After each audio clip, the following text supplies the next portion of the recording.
Hi, Gary Zacharias again with the Apologist bookshelf. Let me introduce you to a fairly new book by Nancy Pearcey. She wrote something called Total Truth years ago, and I enjoyed that. I think the first time I encountered her, she wrote a book with Chuck Colson. It was called How Now Shall We Live? And she's an amazing author, a terrifically interesting person. She was actually hailed by The Economist magazine as a, quote, America's preeminent evangelical Protestant female intellectual. That's a mouthful, but she deserves that title. I'd get rid of the female intellectual. I think she's just an intellectual, does a terrific job. She's been at Biola and their Torrey Honors Institute at one time. She's now professor of apologetics, scholar in residence at Houston Baptist University. She's written gold medallion award-winning books, Total Truth, The Soul of Science. That was another good one. Saving Leonardo and Finding Truth. This one is called Love Thy Body. Love Thy Body. Subtitle, Answering Hard Questions About Life and Sexuality. It gets really good write-ups. And I just want to tell you what it's talking about on the book's cover, just to give you an idea. It says, we've got this pervasive hostility, they say, to the body and biology. It drives headline stories today. So here's some of the areas. Transgenderism. It says activists detach gender from biological sex. Kids down to kindergarten are being taught their bodies are irrelevant. Is that affirming or does it demean the body? And then there's homosexuality. Advocates disconnect sexuality from biological identity. Is this liberating or does that denigrate biology? How about abortion? Supporters deny the fetus is a person, even though it's biologically human. Is that equality for women, or does it threaten the value of all humans? And so she starts looking at the dehumanizing worldview that's out there today. And so I wanted to take just one chapter. It's a long chapter, so I probably won't be able to finish the whole thing. But it's about the hookup culture. And she says it's being glamorized these days. Just having sex with anybody you want and not having a real relationship, not being tied down, quote unquote. But the people today don't know really how to have a true relationship. She said you may not realize how soulless the hookup culture is. Now it says it can be any level of physical involvement from kissing to intercourse. But it says the key to it is don't become emotionally attached. So it's no relationship, it's no commitment, no exclusivity. You just have the experience, you walk away as if it didn't happen. And so she's saying what's happening here is it's encouraging young people to disassociate their bodies sexually from who they are as whole persons. It really devalues the body. And she says young people desperately need to hear the biblical ethic framed in positive terms, not just saying, oh, don't do that, no sex outside of marriage, stop that, don't think about that. She said we've got to teach them that the biblical ethic actually overcomes what she calls the two-story divide. So I want to talk about that in just a second. So she says there's this two-story divide, and the biblical ethic reintegrates body and person. So she says what she means by that is you think of a line being drawn, a horizontal line. Up on the top, it's a two-story concept here. Up on the top is personal, underneath that line, physical. So the two-story is up on top. Personal means mental and emotional relationships. Down below the line is physical, that's sexual relationships. So she says young people assume when they have sexual relations, it's just physical. That's the lower story. Totally disconnected from the mind and the emotions, which is the upper story.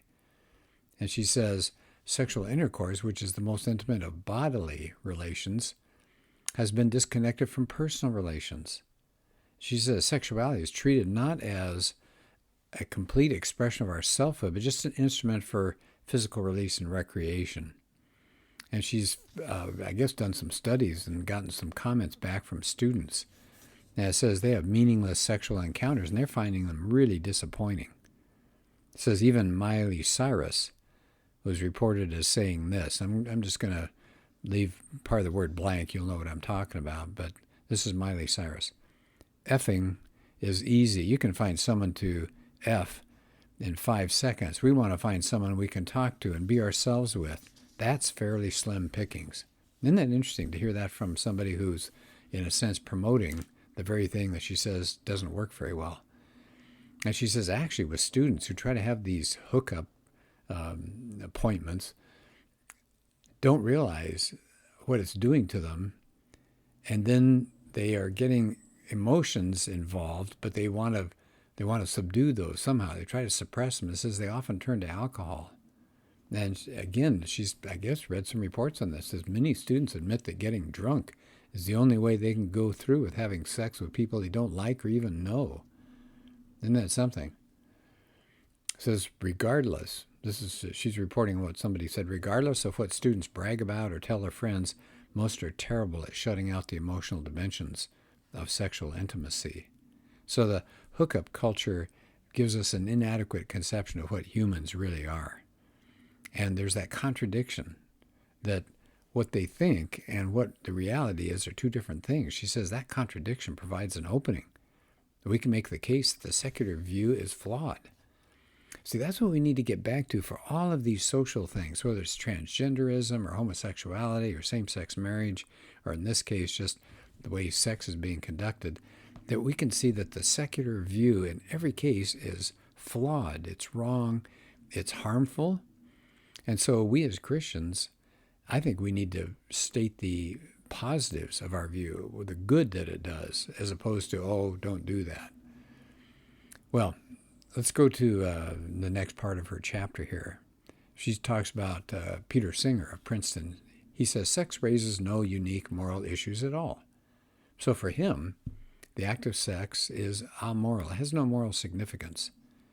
Well, that's kind of sad. It just says sexuality is one-dimensional. It's just a physical urge. And she says, some people think that this sexual hedonism that's going on is playing up sex too much, giving it too much importance. But she says, really, what it's doing is giving sex too little importance. She says it's just treating the body as if it's just a physical organism, and that's all. So, as somebody once reported, if you're going to conduct this hookup culture in the right way to do it and make it work for you, you have to accept that your body is not you. It's just a shell or a juicy robot. The real you, the disembodied ghost, controls. And then she talks about sex education courses. Says sex ed courses focus just on the physical dimension, the body parts, and the health risks, and how to avoid pregnancy, and the mechanics of sex. She says, but these programs don't teach how to form and maintain a relationship. And she reports on a UCLA psychiatrist, Miriam Grossman. She said she was not permitted to counsel students in moral terms of right and wrong. And she said there was one freshman that talked to her, really depressed. She'd had a sexual encounter with a boy who just used her and then dropped her afterwards. And here's what the girl said to the doctor. Why, doctor, why do they tell you how to protect your body from herpes and pregnancy, but they don't tell you what it does to your heart? Isn't that a sad comment? It says, she says, businesses and corporations sexualize kids younger and younger. And she said, it's so sad. The irony is that when young people experiment sexually, they're thinking that they're rebelling against an adult culture, but they're just following a script. That's what the adult culture is telling them to do. She says impersonal sex is rarely satisfying. Humans can't help functioning as a combination of body and person. Remember that two-story illustration that she used. Pearcey says Christianity is often accused of being negative because of its teaching on sin and guilt. But she says it has a much more positive view of sexuality than the secular view. And somebody once said, the truth is you were created for something more. Your sexuality was never meant to be separated from your deepest spiritual and relational longings, but to be an expression of them. And then she has a section here on pornography. She says that's depersonalized sex. The viewer is disconnected from disconnects a woman's body from any interest in who she is as a person. And she says it's so sad. Porn is where many young people are getting their sex ed today.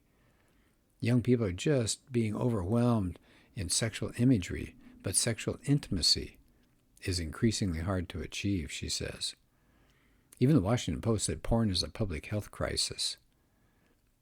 88% of the scenes that were analyzed of porn films, 88% of these films contained physical aggression. Most of the victims were, guess what? Women.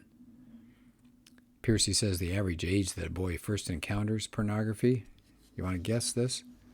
What do you think? The average age that a boy first encounters pornography? 9 years old. She says by the time they're adult, they've just been consuming porn for more than a decade. What does that do with the relationship they have with real women? Well, Time magazine reports many of these guys are unable to experience a sexual response with a real live woman. They're only able to respond to pornography. So talk about being disconnected from reality. When these men marry, they're shocked to discover that porn has destroyed their ability to relate to their spouse. They've been trained to objectify the opposite sex. They don't know how to relate to a woman as a full person. I guess they did a study she's reporting on that found that men who start watching porn after they marry are twice as likely to divorce. Watching porn shrinks the brain. It reduces neural activity. She says there's now, and by the way, she gives all sorts of footnotes, so you can look this up in the back of her book. It's just full of other places you can go to. There's now firm data that shows porn is addictive. It leads to violence. It destroys relationships. It feeds sex trafficking and prostitution. So don't ever let somebody tell you, well, that's just an innocent kind of thing. It's just somebody looking at a magazine or looking on his computer. No. Let me run through that list again. It's addictive. It leads to violence. It destroys relationships. It feeds sex trafficking and prostitution. She says, by the way, the next step down the way is robotic sex, in other words, with sex dolls. Futurists predict in 10 years, sex robots will become more popular than porn. The first sex doll brothel has already opened in Spain.